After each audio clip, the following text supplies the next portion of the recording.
of legal and acknowledgement that had taken place about my family. Mm-hmm. All the African American attorneys, they didn't want to come on board. But this is how God works. Somebody told my cousin Ruth Davis, Mindy Laney, them to go into Holland Knight Law Firm. Holland Knight Law Firm is one of the largest law firms in the country. They have approximately 2,000 attorneys.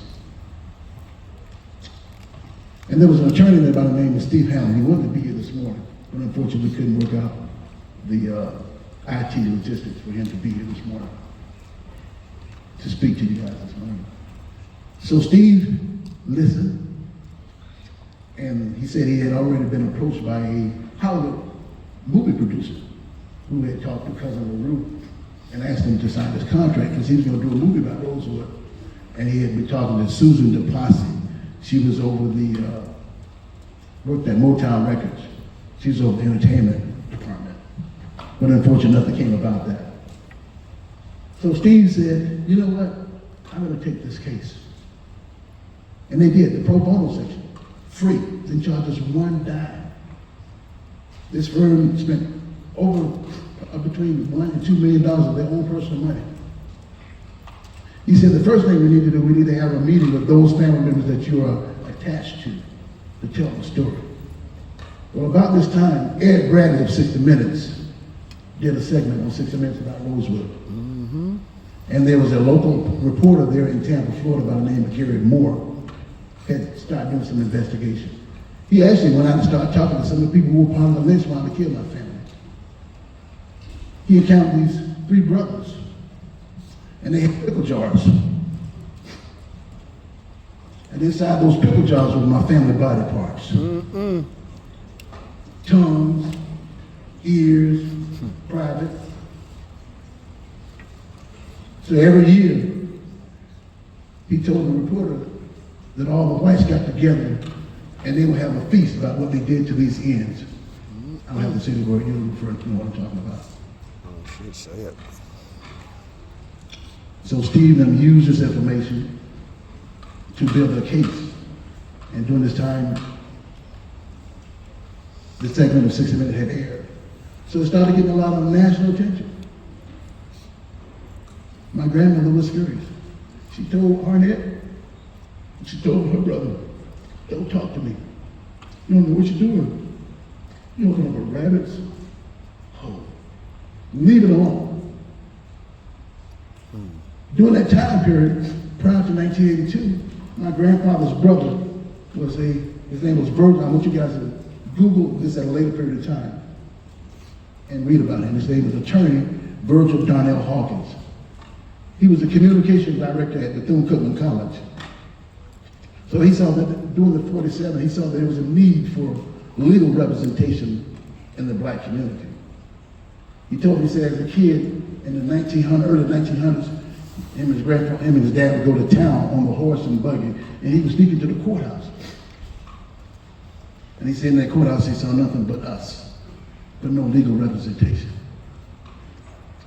So he went back to Bethune-Cookman, and when he was at Bethune-Cookman, he talked with a few of his friends, colleagues. He said, we need to go to law school. So 7 of them petitioned the University of Florida Law School to go to law school. Unfortunately, they wouldn't let him in. There wasn't a university board of regents. It was just one governing board that governed all the public schools as well as the universities. So when he petitioned to get into law school, he actually started the desegregation of schools in the state of Florida. Not just from the university level, as well as public schools as well. And this pissed off a lot of white people. It pissed them off. And so as time progressed on, 6 of the people withdrew their names. They said, I don't want to be a part of this. Because they were getting threatening phone calls and clans were burning crosses on their property. So my uncle, he said, I'm not giving up. So at this time, the NAACP sent in Thurgood Marshall. How many people know who Thurgood Marshall is? Former, I see everybody hand up. The first black Supreme Court justice came down to represent my uncle. At night, They used to have to hide up in my great-grandparents' home because the Klan came in and tried to kill them.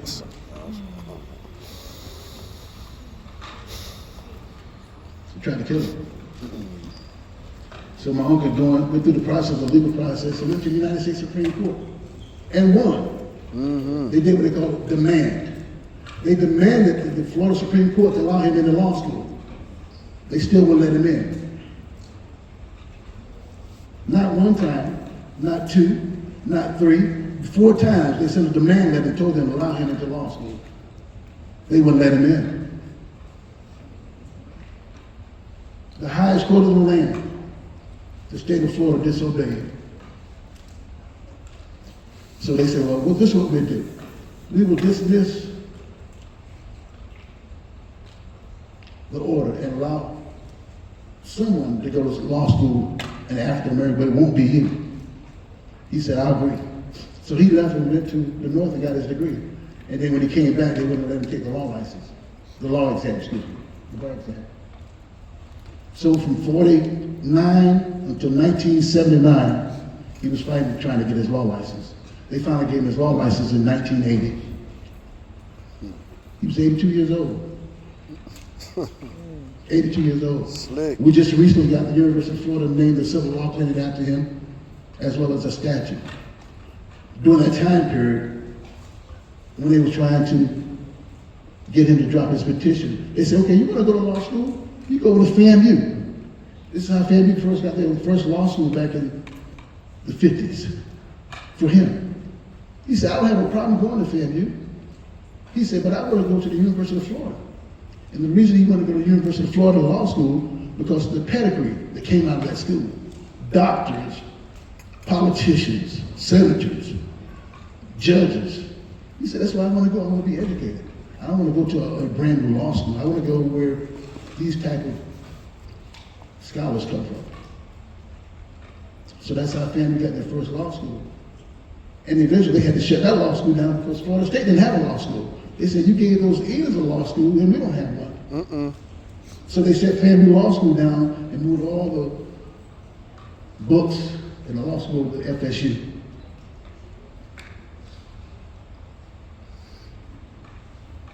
Moving forward.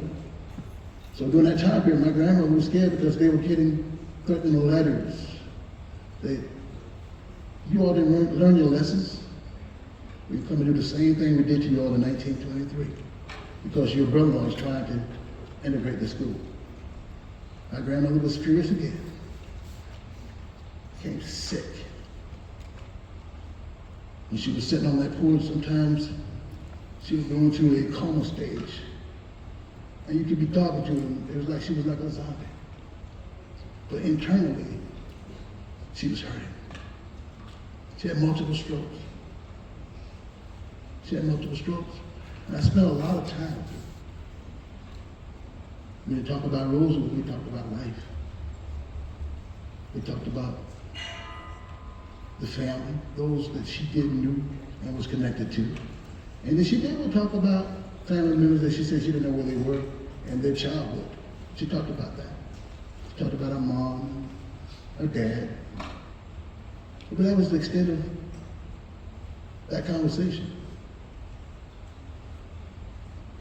So when Arnett and Steve Hamlin began to pursue Rosewood to its full potential, Arnett went to Tallahassee and asked for a hearing. They wouldn't give him a hearing because they know the only way that they was going to be able to get some form of compensation was through the legislation. So Attorney Steve Hamlin went to one of the attorneys at the office. Her name was Attorney Martha Walters Barnett. Martha, my aunt Philomena Doctor, used to keep her as a child. She didn't know anything about Rosewood. Had no idea. So Steve asked her, would she come on? Because she was one of the top lobbyists in the firm. She had great connections on both sides of the aisle with the red and the blue. Moving forward, because they tell me I only have about 5 minutes because they have another guest coming in. Moving forward, we finally got a hearing in Rosewood in 1992. We did the Oprah Winfrey Show. We did Martin Pope's show, Dateline. And through this, family members started contacting the law firm. Say, I was there. I was there. And one of my grandmother's favorite cousins, her name was Glory Martin, lived down in South Florida. And my grandmother talked about her all the time. They hadn't seen each other since 70 years. And in 70 years, they got reconnected. And she told us, she said, Rob, she said, I'm so happy to see you, baby. She said, but I know what y'all talking about Rosewood. She said, Thelma, I got to. I need to free myself. I got to free myself. So when they finally gave us a hearing, and with the publicity on the television, there was a white gentleman that called the office. His name was Mr. Parham. In the movie, you saw Arnett Goins, him playing together. And in the end, his dad told him, black boys don't play with hands. And he was standing around the mass graves where they killed all the people out in Rosewood. He called me, he said, I need to either speak to Steve Hamlin or Martha Barnett. And so they connected to both of them. He had a conversation with them. He said, I was there.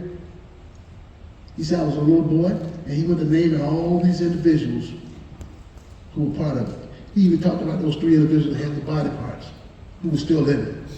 Lived less than 5 miles from my house from where I grew up, in Blanton, Florida. They had a conversation with FDLE, same as like the GBI, Florida State Police Department. They wouldn't arrest these people. There's no statute of limitation on murder, but they said they were too old. So we finally got a hearing in Tallahassee, and the state legislature appointed $50,000. They said, this is what we'll do. We'll appoint 5 historians from a major university to go out and do an investigative report about Rosewood. And that's what they did. They went around and interviewed those survivors who were living. And at this during this time period, that's when John Singleton came on board to do the movie. The first week, he went to all the individuals' home and talked with them, spent some time with them, and they shared their story. And they told him, they said, you gotta do this movie. You gotta do this movie. And he did. He did a phenomenal job. He did a phenomenal job. So the Rosewood, in 1993, the Rosewood bill was passed. HB 591, House Appropriations Bill 591, State of Florida. We're the first blacks in America to get informal reparations.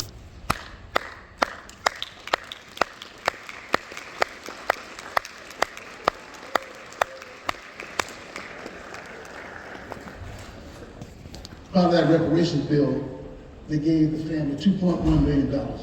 Nothing equivalent to what we suffice for what that property was worth. Because they brought in an economist in, and he determined at that time that property was worth $200 or $300 million. $22,000.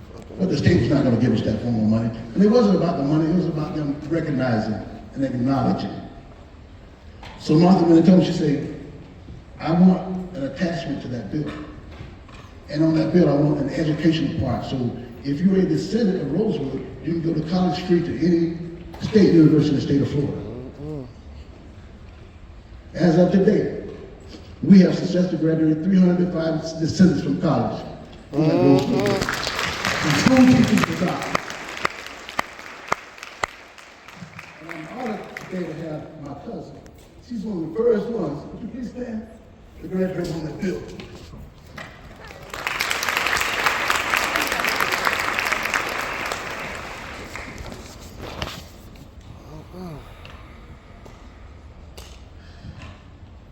That was a major piece for that Rosewood bill being passed.